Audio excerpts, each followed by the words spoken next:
We are here today in Nongstoin, where some of the miners and project proponents who have just recently received the mining lease from Government of India, Coal Ministry, to start the scientific mining in the state of Meghalaya, have invited us for a felicitation program to thank the government for all the support and the work that we have done in the last 5 years to finally, number one, lift the ban, and number two, to actually start the process of scientific, safe and sustainable mining for the state of Meghalaya.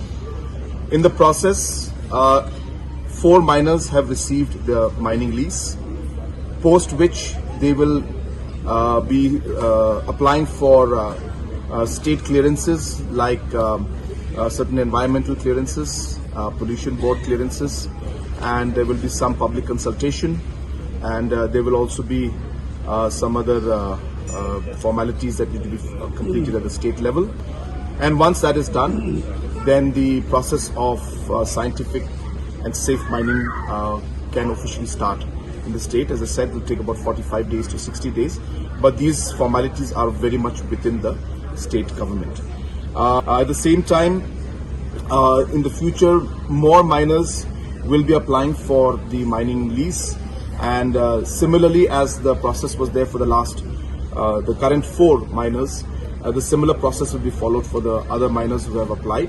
And in the future, other individuals and miners who are interested can also further apply. But the process and procedure for obtaining the lease and the license for scientific mining will have to be followed, just like was followed by the other members or the other miners who have finally received the clearances. So I wish them the very best. This is indeed a very, very historic moment, I should say, because for the past almost a decade, the people of Meghalaya, especially the miners and people who are dependent on the mining sector, especially coal, have really suffered a lot in the past many years. Not only have the people, but even the government has lost a lot of revenue in terms of the royalty. But we are hopeful that all of this is now about to change. Of course, we will not see that the mining will go back to how it was before. There is a process to be followed. But now the point is that most important is that the process of scientific and sustainable and safe mining will start from now on.